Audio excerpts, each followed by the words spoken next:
Hello students, आज हम अरिहंत के सैम्पल पेपर करेंगे जिसमें सैम्पल पेपर नंबर 14 है, जिसमें हम बी और सी सेक्शन को कवर कर रहे हैं। देखिए, हमें दे रखा है एक राइट एंगल ट्राइंगल है ABC, जिसमें BC की वैल्यू दे रखी है हमें 6, AB की वैल्यू दे रखी है हमें 8 और हमें रेडियस x बताना है। ठीक है, अब देखिए मैं इसमें पाइथागोरस थ्योरम लगाऊंगी। मैं लिखूंगी इन राइट ट्राइंगल ABC के अंदर पाइथागोरस थ्योरम में ये 90 का है, तो AC का स्क्वायर बराबर है AB का स्क्वायर प्लस में BC का स्क्वायर। AB हमारे पास 8 है, BC हमारे पास 6 है। 8 का स्क्वायर 64, 6 का स्क्वायर 36 बराबर 100, जो कि 10 का स्क्वायर होता है। तो हमारे पास AC की वैल्यू क्या आ गई? 10 सेंटीमीटर आ गई। तो AC हमारा आ गया 10 सेंटीमीटर। अब मैं क्या करूँगी, इनको ज्वाइन कर लूँगी। ये मैंने ज्वाइन कर लिया। अब एरिया ABC ट्राइंगल का एरिया क्या आएगा? हाफ गुना में बेस गुना में हाइट। हाफ बेस क्या है हमारे पास 6, हाइट क्या है 8, 6 × 8, 2 से कटा 3 पे, ये कितना आ गया 24 सेंटीमीटर स्क्वायर आ गया। अब मुझे ABOC का देखिए, एरिया जो ABC है 3 ट्राइंगल का जोड़ है, BOC प्लस AOC प्लस में AOB। तो मैं लिखूंगी एरिया BOC प्लस में एरिया AOC प्लस में एरिया AOB। ठीक है, हाफ गुना में BOC में बेस क्या है BC, हाइट क्या है यहाँ पे x, BC गुना में x, हाफ गुना में AOC के अंदर बेस क्या है 10, हाइट क्या है हमारे पास x, प्लस में हाफ गुना में AOB के अंदर बेस क्या है हमारे पास 8 और हाइट क्या है हमारे पास x। अब देखिए 1/2 BC की वैल्यू कितनी थी 6 गुना में x प्लस में 1/2 गुना में 10 गुना में x प्लस में 1/2 गुना में 8 × x। 2 से कटा 3 पे ये आ गया 3x, 2 से कटा 5 पे ये आ गया 5x, 2 से कटा 4 पे ये आ गया 4x। अब मैं इनको ऐड करूंगी, 5 और 3 8 और 4 कितने हो गए बेटा 12x हो गए। अब ये एरिया और ये एरिया क्या है? इक्वल है। तो यहाँ से 24 बराबर है 12x, तो 24 को 12 से भाग किया, x की वैल्यू कितनी आ गई 2, कितनी आ गई 2 सेंटीमीटर। ये आ गया हमारा आंसर। ओके, नेक्स्ट इसी में और पार्ट दे रखा है बेटा। देखिए हमें क्या रखा है, AB एक टेंजेंट है। देखिए इसका डायग्राम मैंने यहाँ बनाया हुआ है। AB एक टेंजेंट है drawn from a point A to a circle with centre O। देखिए हमारे पास AB एक टेंजेंट देखा। देखिए टेंजेंट क्या होता है? जो सर्कल को एक पॉइंट पे कट करे। मैंने बना दिया। अब टेंजेंट हमेशा रेडियस के साथ क्या बनाता है? 90 डिग्री। O सेंटर बना दिया हमने, बना दिया। फिर उसके बाद क्या कर रखा है? BOC डायमीटर है। BOC क्या है? एक डायमीटर। और मुझे क्या बताना है? Fine angle OAB। OAB मतलब ये वाला angle question mark find out करना है। देखिए मैं इसको बुक पे ही करती हूँ। मुझे एक बात बताइए, आपके पास AOC एंगल दे रखा है, इसका एंगल 1 नाम दे देती हूँ, इसका एंगल 2। हम जानते हैं एंगल 1 और एंगल 2 का जोड़ कितना आएगा? 180 बाय लीनियर पेयर। 1 की वैल्यू 120 है, एंगल 2 निकालना है इक्वल टू 180। एंगल 2 की वैल्यू क्या आएगी? 180 में से 120 गया 60 हो गया। अब टेंजेंट रेडियस पर क्या होती है? परपेंडिकुलर। तो AB परपेंडिकुलर क्या है? OB पे। Why tangent is perpendicular to the radius होता है। तो मैं लिखूंगी इन ट्राइंगल OBA में एंगल 2, एंगल B और एंगल A का जोड़ कितना आएगा? 180। A हमें फाइंड आउट करना है। 2 की वैल्यू हमारे पास कितनी आ गई? 60, B 90 है, इक्वल टू प्लस में angle A equal to 180। Angle A की वैल्यू क्या आएगी? 180 में से 150 गया 30 डिग्री। ये आ गया हमारा आंसर। Next question number 23। देखिए क्वेश्चन नंबर 23 हमें दे रखा है, in the following figure LM parallel दे रखा है BC के और LN पैरेलल दे रखा है CD के। हमें प्रूव करना है ML बटे में BC किसके इक्वल है?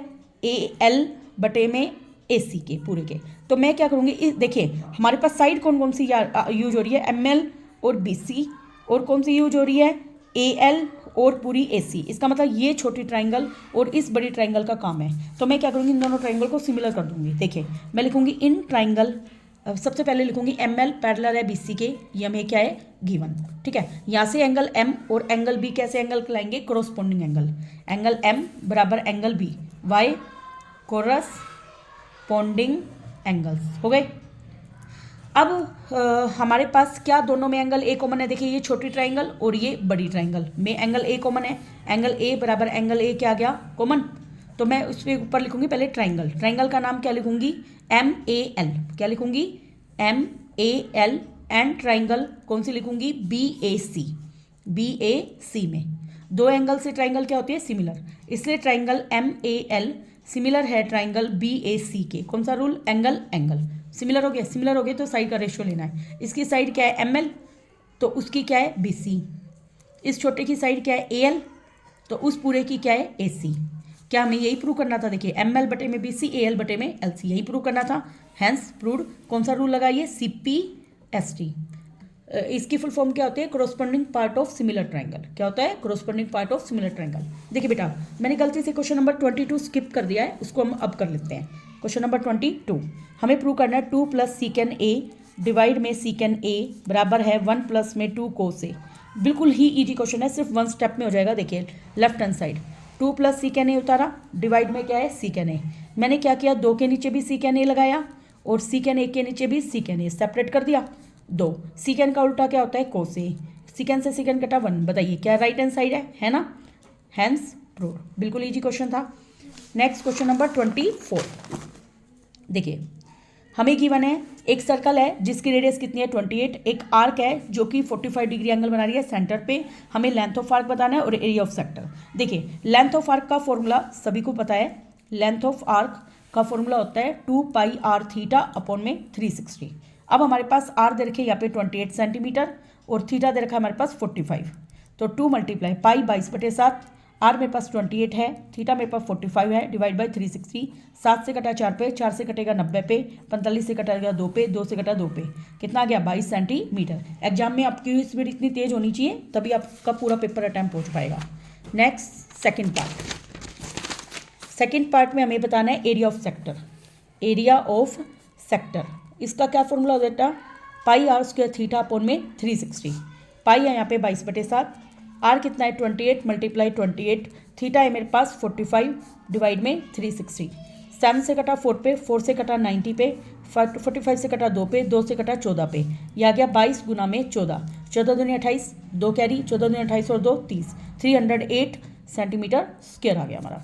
नेक्स्ट इसका और पार्ट दे रखा है बेटा, और पार्ट दे रखा है एरिया ऑफ सर्कुलर फील्ड कितना दे रखा है हमें 13.86 हेक्टेयर, और हमें कोस्ट बतानी है फेंसिंग करने की। देखिए एरिया ऑफ सर्कुलर फील्ड दे रखा है, area of circle, area of circle हम जानते हैं क्या होता है πr का स्क्वायर दे रखा है, और वो हमें गिवन है 13.86 हेक्टेयर। हम जानते हैं कि 1 हेक्टेयर के अंदर 10,000 मीटर स्क्वायर होता है। कितना होता है? 10,000 मीटर स्क्वायर। तो मैं सबसे पहले इसको मीटर स्क्वायर में कन्वर्ट करती हूँ। देखिए पाई की वैल्यू पुट कर दूंगी 22/7, आर मुझे निकालना है 1386 बटे में 100 पॉइंट हटाया, और इसको मीटर में कन्वर्ट करने के लिए मैंने 10,000 से मल्टीप्लाई कर दिया। 2 जीरो से 2 जीरो कैंसिल, ये आ गया 138600 मीटर स्क्वायर आ गया। अब यहाँ से क्या करूँगी? r² = 138600 7/22। अब मैं क्या करूँगी? 22 से भाग करूँगी, 138600 को मैं बाद में कर दूंगी। अब देखिए ये जाएगा 6 पे, 6 2 12, 6 2 12 और 13, ये जाएगा 3 पे, ये आ गया 63, और 2 जीरो लगा देंगे। 63 को लिख सकती हूँ मैं 9 × 7, ठीक है, और 2 जीरो को लिख दिया 10 का स्क्वायर, और एक 7 है। देखिए 9 होता है 3 का स्क्वायर, ये किसका स्क्वायर होता है 7 का, और ये होता है 10 का। तो यहाँ से 3 × 7 × 10 इनका स्क्वायर हो रहा है, तो 7 ये 21, 21 को 10 से गुना किया 210 का स्क्वायर है ये। तो यहाँ से मेरे पास आर आ गई 210 मीटर आ गई। अब मुझे फेंसिंग की कॉस्ट बतानी है ना।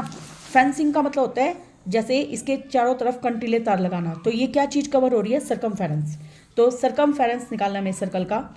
सरकमफेरेंस होता है हमारे पास 2πr, 2 × पाई है 22/7, आर मेरे पास कितनी आई थी? मेरे पास आर आई थी 210। कितनी आई थी? 210। 7 से कटा ये 3 पे 30, ये 44 गुना में 30, 0 4 3 12, 4 3 12 और 1 13, ये आ गया हमारा सरकमफेरेंस। अब मुझे कोस्ट निकालनी है। कोस्ट के लिए मैं इसको 4.40 को 1320 से मल्टीप्लाई करूँगी। 440/100 मल्टीप्लाई 1320, 10 से 10, 10 से 10, 44 की 132 से मल्टीप्लाई कर लेना, ये आपका फाइनल आंसर हो जाएगा। Next question number 25। इसे क्या कर रखा है? If zeroes of the polynomial x² plus में kx प्लस में l आर डबल है इसके जीरोजीज का, ये हमें क्या रखा है? देखिए एक इक्वेशन है x² प्लस में kx प्लस में l, एक इक्वेशन दे रखी है मेरे पास 2x² माइनस के 5x माइनस 3। तो मुझे यहाँ पे k और l की वैल्यू बतानी है। बहुत ही इजी क्वेश्चन है, डबल है। मान लो इसके रूट है अल्फा और बीटा, तो इसके डबल है तो इसके रूट क्या हो गए? 2 अल्फा और 2 बीटा हो गए। अब sum of root alpha plus beta का क्या फॉर्मूला होता है? -b/a। तो माइनस b की वैल्यू क्या है यहाँ पे? k, a कितना है यहाँ पे? 1, तो अल्फा प्लस बीटा की वैल्यू क्या आ गई? -k। ये इक्वेशन फर्स्ट हो गई। ऐसे ही प्रोडक्ट ऑफ रूट अल्फा गुना बीटा वो क्या होता है? c/a। तो अल्फा गुना बीटा, सी की वैल्यू एल है बटे में 1, ये इक्वेशन सेकंड हो गई। अब मैं इधर भी निकाल लेती हूँ ऐसे, 2 अल्फा प्लस में 2 बीटा सम ऑफ रूट बराबर होता है माइनस बी बटे में ए। अब देखिए बी क्या है, ऑलरेडी खुद माइनस में है, तो माइनस माइनस का 5, ए कितना है यहाँ पे 2, तो ये आ गया 5/2, माइनस से माइनस कट गया, प्लस के 5/2। ऐसे 2 अल्फा गुना में 2 बीटा बराबर क्या आएगा सी बाई ए। सी यहाँ पे क्या है माइनस का 3, ए कितना है 2, माइनस के 3/2 हो गया। अब मैं क्या करूँगी यहाँ पे देखिए, इस क्वेश्चन को मैं यहाँ कर रही हूँ, इसमें 2 कॉमन ले लेती हूँ, alpha plus beta equal to 5/2। अब मैं क्या करूँगी, अल्फा प्लस बीटा की वैल्यू पुट करूँगी जो कि क्या है माइनस के, तो 2 गुना में माइनस के बराबर है 5/2। यहाँ से के की वैल्यू आ जाएगी 5/2 गुना में माइनस के 1/2, तो ये आ गया माइनस के 5/4। कितना आ गया, माइनस के 5/4। अब मैं प्रोडक्ट की ओर निकाल रही हूँ, 2 दूनी कितने हो गए 4, 4 अल्फा बीटा बराबर है माइनस के 3/2, 4 गुना में अल्फा बीटा की वैल्यू कितनी है यहाँ पे एल बराबर है माइनस के 3/2, यहाँ से एल की वैल्यू आएगी -3/2 गुना में 1/4, तो ये आ गया माइनस के 3/8। ठीक है। Next question number 26। देखिए ये हमारा सेक्शन सी शुरू हुआ है, काफ़ी इजी क्वेश्चन है यहाँ पे। देखिए इसे क्या रखा, if sum of sequence and then find.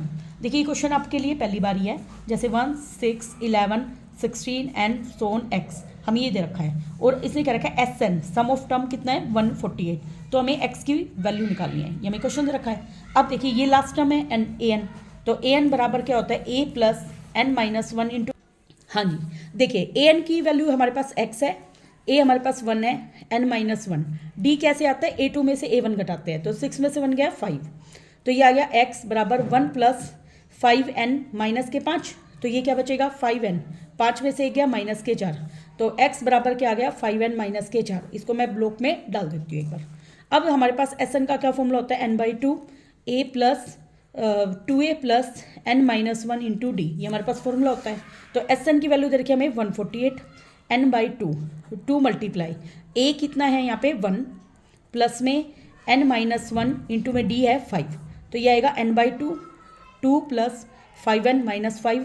अब ये दो मैं इधर मल्टीप्लाई में ले जाती हूँ, 148 मल्टीप्लाई 2 इक्वल टू n, ये 5 में से 2 गया 3, 5n माइनस 3 मल्टीप्लाई करूँगी तो 5n का स्क्वायर माइनस का 3n, तो ये आएगा 4 2 जा 8 2 जा 16, 4 दूनी 8 और 1 9, 2 एकम 2, तो ये आ जाएगा 5n² माइनस का 3n माइनस 296 इक्वल टू 0। अब हमें देखने हैं मल्टीप्लाई करूँ तो क्या है, जोड़ूँ तो क्या है। 296 को हम 5 से मल्टीप्लाई करके देखते हैं, 6 5 जा 33, 9 5 जा 45, 3 48, 4 5 2 जा 1480 आ गया, माइनस का 3n माइनस 296 बराबर 0, ये इक्वेशन है।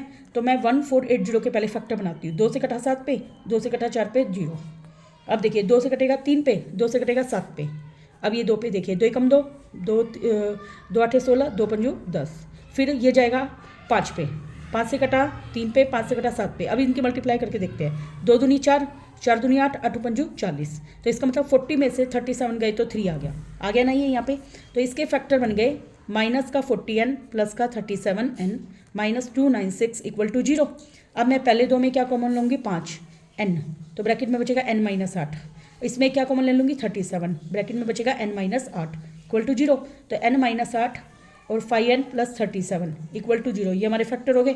तो यहाँ से n की वैल्यू क्या आ जाएगी 8, यहाँ से n की वैल्यू आएगी -30/5, जो कि हमें नहीं लेनी क्योंकि नेगेटिव वैल्यू नहीं होती, तो n की वैल्यू 8 आ गई। इसको हम क्या करेंगे देखिए, हमारी ये x वाली इक्वेशन में पुट कर देंगे ऊपर, तो 5 गुना में 8 माइनस के 4, 8 5 जो कितने होते हैं 40, 40 में से 4 गए 36 आंसर आ जाएगा हमारा। Okay, next question number 27। देखिए हमें क्या रखा है एचसीएम एंड एलसीएम निकालना है यूजिंग प्राइम फैक्टराइजेशन मेथड। देखिए नंबर दे रखा है हमें 10224, एक नंबर दे रखा 1608।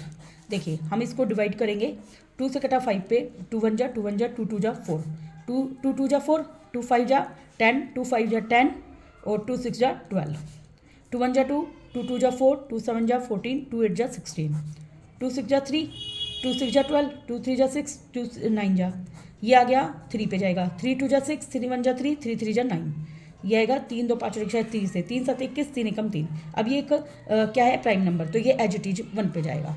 अब 1608 का 2 से कटा 8 पे 0 4, 2 से कटा 4 पे 0 2, 2 से कटा 2 पे 0 1, ये 3 पे जाएगा, 3 से कटा 3 7 21। अब ये भी एक प्राइम नंबर है, ये एच डी जाएगा। ठीक है, अब हम इसमें हमें क्या देखना है, इसका क्या निकालना है एचसीएफ एंड एलसीएम। तो सबसे पहले मैं इसको लिखती हूँ, देखो ये 2 की कितनी पावर है, 1 2 3 4, तो 2 की पावर 4, 3 की पावर 2 गुना में 71 की पावर 1, और ये 1608 कितनी पावर है, 2 की पावर 3 गुना में 3 की पावर 1 गुना में 67। तो एचसीएफ क्या होता है, छोटी पावर। 2 की पावर 4 और 2 की पावर 3 में छोटा है 2 की 3, 3 की पावर 2 और 3 की पावर 1 में छोटा है 3 की पावर 1। तो और इनमें कुछ भी कॉमन नहीं है ना। 2 की पावर 3 होती है 8 गुना में 3 कितना आ गया 24। एलसीएम क्या आती है, हाईएस्ट पावर। तो इन दोनों में हाईएस्ट पावर 2 की पावर 4 और 2 की पावर 3 में हाईएस्ट है 2 की पावर 4, 3 की पावर 2 और 3 की पावर 1 में हाईएस्ट है 3 की 2, और ये जो बची हुई है वो पावर लिखेंगे हम। ठीक है, अब इसको मल्टीप्लाई कर देंगे। 2 की पावर 4 होती है 16, 3 का स्क्वायर होता है 9 गुना में 71 मल्टीप्लाई 67। अब मैं क्या करूँगी, थोड़ी मल्टीप्लाई कम करने के लिए इन दोनों को मल्टीप्लाई कर देती हूँ। 9 1 जा 9, 9 7 जा 63 मल्टीप्लाई 67। पहले मैं इन दो छोटे नंबर की मल्टीप्लाई कर देती हूँ, 67 एंड 16।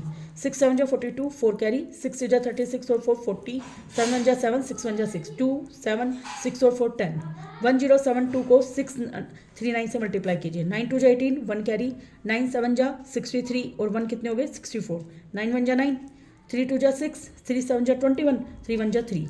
अब देखिए 6 2 जा 12, 6 7 जा 42 एंड 1 43, 6 1 जा 6, 8 6 6 10, 6 2 8 और 1 9 और 1 10, 0 1 कैरी, 9 2 11, 11 3 14 और 1 15 का 50, 1 4 3 7 और 1 8 और 6। ये आ गया हमारा 65008 आंसर। ओके, काफ़ी बड़ा था क्वेश्चन, टाइम लगा है इसमें। क्वेश्चन नंबर 28 देखिए। क्वेश्चन नंबर 28 में क्या दे रखा है हमें, कि हमें प्रूव करना है टेन थीटा डिवाइड में 1 माइनस कोट थीटा इक्वल है प्लस में कोट थीटा दिस वन। देखिए हम लेफ्ट हैंड साइड ले लेते हैं। टेन थीटा डिवाइड में 1 माइनस कोट थीटा प्लस में कोट थीटा डिवाइड में है 1 माइनस टेन थीटा। देखिए कोट थीटा, टेन थीटा को लिख सकती हूँ मैं साइन बाय कोस, और कोट को लिख सकती हूँ कोस बटे में साइन। कोट को लिख सकती हूँ कोस बाय साइन, टेन को लिख सकती हूँ साइन बाय कोस। ये मैंने लिखा, बटे में 1 बटे में 1 लगा दिया। साइन बटे में कोस है, इसका एलसीएम ले लिया मैंने साइन थीटा, आर पर गुना करी, sign theta minus cos theta plus में ये क्या है कोस थीटा डिवाइड में साइन थीटा, इसका एलसीएम ले लिया कोस थीटा, आर पर गुना करी, कोस थीटा माइनस साइन थीटा। इतना हो गया। अब मैं क्या करूँगी, ये एचटी रखूँगी साइन बाई कोस, इस साइन को ले जाऊँगी ऊपर, साइन थीटा डिवाइड में क्या है sign theta minus cos theta, ये क्या है कोस थीटा बटे में साइन थीटा, इस कोस को ले जाऊँगी ऊपर, और ये है कोस थीटा माइनस साइन थीटा। अब बताइए साइन को साइन से गुना करेंगे क्या आएगा, साइन स्क्वायर थीटा इंटू में कोस थीटा ब्रैकेट में साइन थीटा माइनस के कोस थीटा, कोस को कोस से गुना किया कोस स्क्वायर थीटा, ये है साइन थीटा ब्रैकेट में cos theta minus sine theta. अब बताइए इन दोनों में क्या फ़र्क है, सिर्फ माइनस के साइन का, वरना ये सेम हो जाएंगे।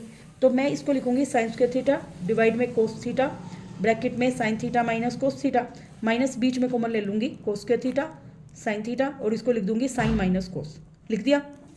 अब इन दोनों का एलसीएम देखो सेम, साइन माइनस कोस आएगा और क्या आएगा साइन थीटा और कोस थीटा, ये इससे कैंसिल, कोस कोस से कैंसिल, क्या बचेगा साइन थीटा, साइन थीटा को साइन स्क्वायर से गुना किया साइन की क्यूब थीटा, ऐसे ही ये भी क्या आएगा कोस की क्यूब थीटा। अब आपको एक फॉर्मूला पता होना चाहिए, ए की क्यूब माइनस बी की क्यूब क्या होता है, A minus B, A square plus B square plus A B, ये हमारा फॉर्मूला होता है। तो मैं क्या करूँगी साइन थीटा में कोस थीटा घटाऊंगी, फिर साइन स्क्वायर थीटा प्लस में कोस स्क्वायर थीटा प्लस में साइन थीटा और कोस थीटा, डिवाइड में क्या है हमारे पास sine theta cos theta bracket में साइन थीटा माइनस के कोस थीटा, ये कट गया। Sine square theta plus cos square theta क्या होता है 1, 1 plus sine theta cos theta divide में साइन थीटा कोस थीटा। अब मैं क्या करूँगी सेपरेट कर दूँगी, 1 के नीचे भी साइन कोस और साइन कोस के नीचे भी साइन कोस। देखिए साइन का उल्टा क्या होता है कोसिकेन थीटा, कोस का उल्टा सिकेन थीटा, और सेम से कटा 1 आ गया हमारा राइट हैंड साइड। ओके, अभी हमारे पास इसका और पार्ट भी है कि हमें ये दे रखा है देन प्रूव डेट।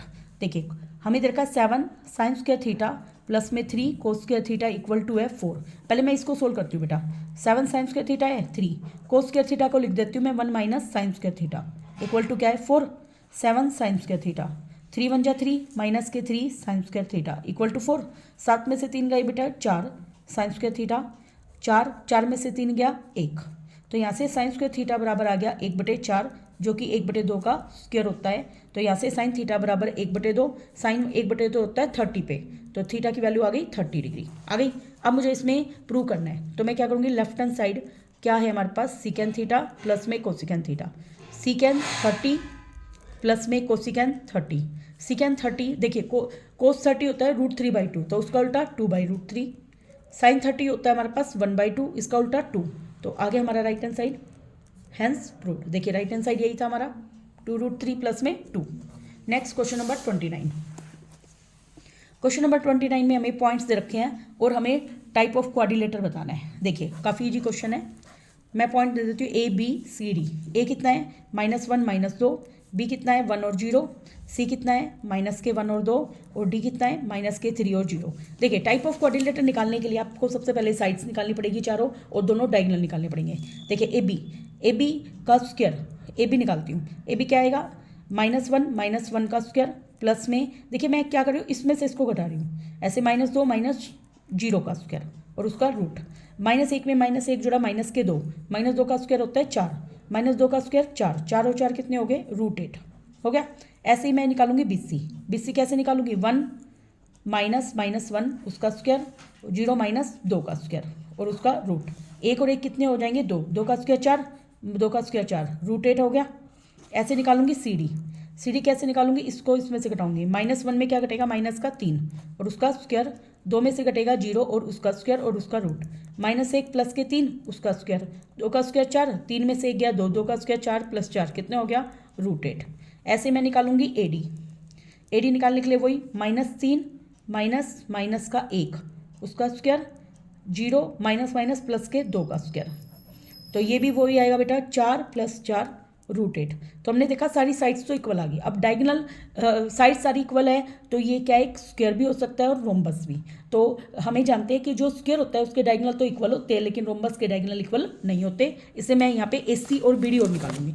अब देखिए AC कैसे निकलेगा, -1 -1 का स्क्वायर प्लस में -2 का स्क्वायर, -1 माइनस प्लस और -2 में माइनस जोड़ा -4 का स्क्वायर, 1 में से 1 गया 0, ये खत्म, -4 का स्क्वायर 16 का रूट होता है 4।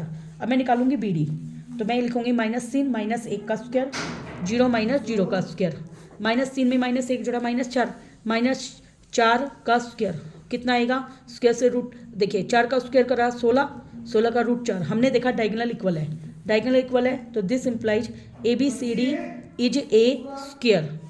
क्या है ये स्क्वायर। Question number 30। देखिए अभी इसका हमारे पास और पार्ट भी है।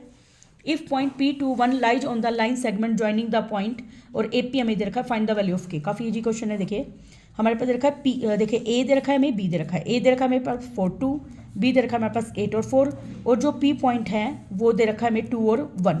ये लाइन सेगमेंट पर ज्वाइन है कि AP बराबर है AB बटे में K के, तो हमें K की वैल्यू बतानी है। देखिए हम जानते हैं इसका रेशो मान लेते हैं हम M/N, तो हमारे पास P के कोऑर्डिनेट निकालने हैं। तो मैं कैसे निकालूंगी, देखिए हमारे पास फॉर्मूला होता है x = M(x2) प्लस में N(x1) डिवाइड में M + N। सिर्फ एक पॉइंट की हेल्प से निकल जाएगा ये। x की वैल्यू है 2, M गुना में x2 है हमारे पास 8। देखिए इसके ऊपर लिख लीजिए x1 y1 x2 y2, 1 गुना में x1 की वैल्यू है 4 डिवाइड में M + N, 2 से गुना किया 2M प्लस का 2N, यह आएगा 8M प्लस का N की वैल्यू हमारे पास N ही है ना, x1 की वैल्यू 4 है, तो यह आ जाएगा 4N। अब देखिए 2M माइनस का 8M, 4N माइनस का 2N, तो यहाँ से 8 में से 2 गए माइनस के 6M, 4 में से 2 गए 2N, तो M/N क्या आ गया -2/6, जो कि आ गया -1/3, 1/3 आ गया। इसका मतलब एक्सटर्नल डिवीजन है ये। कैसा डिवीजन है, एक्सटर्नल है, तो इसका मतलब AP बटे में AB का रेशियो है। ये किसका रेशियो है, AP बटे में AB का, वो कितना है 1/3, फिर वो पॉजिटिव लिया जाएगा एक्सटर्नल के लिए। तो यहाँ से हमें देखिए इसको अगर मैं सोल्व करूँ, AP बटे में AB क्या आ जाएगा 1/K। तो अब मैं कंपेरिजन करूँगी तो K की वैल्यू कितनी आ जाएगी 3। ओके, नेगेटिव साइन दिखाता है एक्सटर्नल डिवीजन को। नेक्स्ट क्वेश्चन नंबर, देखिए 2 ही क्वेश्चन रिमेनिंग है हमारे। Question number 30।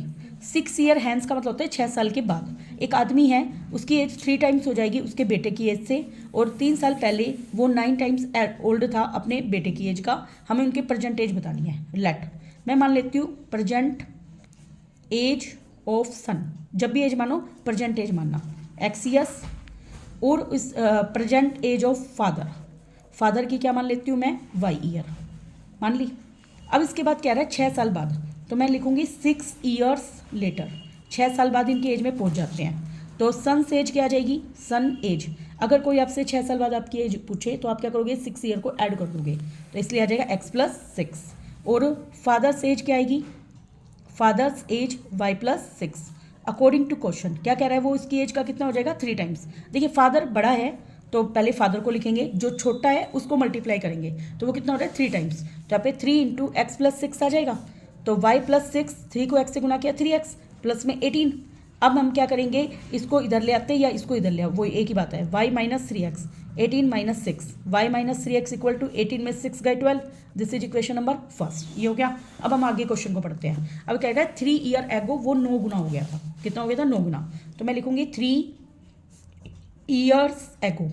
कोई हमसे पीछे 3 साल पहले की एज पूछेगा, हम 3 माइनस कर देंगे, तो सन्स एज क्या हो जाएगी, सन्स एज हो जाएगी x माइनस 3, और फादर्स एज क्या हो जाएगी, y minus 3।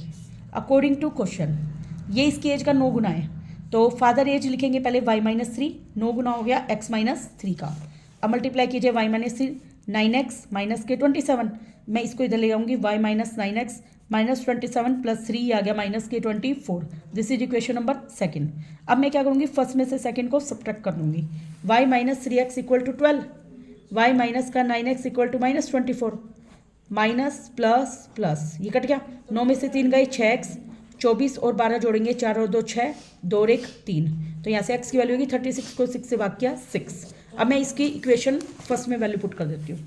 From first y minus 3x equal to 12 है, y माइनस 3 गुना में x है 6 इक्वल टू 12, y माइनस के 18 इक्वल टू 12, y की वैल्यू आ गई 12 प्लस 18, ये आ गई 30 ईयर। कितनी आ गई, 30 ईयर्स।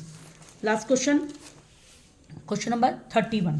हमें क्या रखा है, x प्लस ए, ये जो फैक्टर दे रखा है हमें इसका, then find the value of a। देखिए x प्लस ए फैक्टर, तो x प्लस ए बराबर 0, x की वैल्यू क्या आ गई, माइनस ए, और हमें देखा है 2x स्क्वायर प्लस में 2ax प्लस में 5x प्लस में 10 का फैक्टर रखा है, और इसे क्या रखा है, hence for this value of a factorise, हमें इसको फैक्टराइज करना है। तो पहले हम इसकी वैल्यू निकालेंगे। देखिए हम क्या करेंगे, x की जगह क्या पुट कर देंगे पूरे इक्वेशन में, माइनस ए। तो 2 गुना में चाहे तो x की जगह माइनस ए पुट कीजिए, चाहे a की जगह माइनस x पुट कीजिए। तो मैं a की जगह माइनस x पुट कर देती हूँ यहाँ पे। देखिए 2x का स्क्वायर, 2 a की जगह पुट कर रही हूँ माइनस का x, गुना में x है, प्लस के 5x प्लस में 10, तो ये क्या बना 2x स्क्वायर, ये बना माइनस का 2 और x का स्क्वायर प्लस के 5x प्लस में 10, 2x स्क्वायर से 2x स्क्वायर कैंसिल, और फैक्टराइज इक्वल टू 0 रखेंगे हम, 5x प्लस का 10 उधर आके माइनस का 10, x की वैल्यू क्या आ गई, माइनस के 2। हम इसको फर्स्ट में पुट कर देते हैं, तो a की वैल्यू क्या आएगी, माइनस x है, माइनस माइनस प्लस, तो x की वैल्यू क्या आ गई 2, a की वैल्यू कितनी आ गई हमारे पास 2। अब मैं क्या करूँगी, इसमें वैल्यू पुट करूँगी। देखिए 2x स्क्वायर, देखिए ये दे रखा है हमें क्वेश्चन, 2x स्क्वायर प्लस में 2ax प्लस में 5x प्लस में 10 में वैल्यू पुट कीजिए a की।